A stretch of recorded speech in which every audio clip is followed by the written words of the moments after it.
Aujourd'hui, je vais te parler d'une des meilleures décisions financières que j'ai prises et que tu peux prendre aussi, mais ça va te demander une sacrée paire de.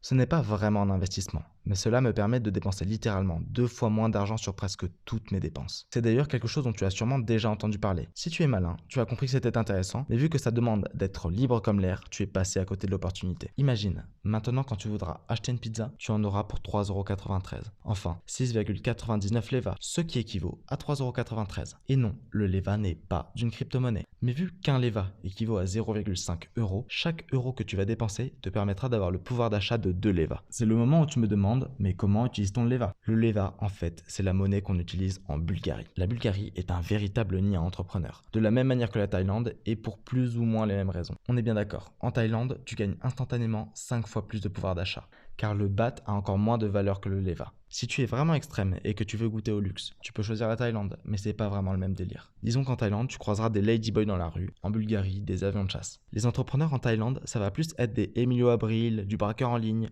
des Stanislas Leloup, alors qu'en Bulgarie, tu vas croiser des hommes énervés qui aiment mettre des gants et savent se battre. Bref, 2 salles, 2 ambiances. Et pour revenir en France pendant les fêtes voir ma famille, j'en ai pas pour 11 heures d'avion, mais 2h45 à la fraîche. Si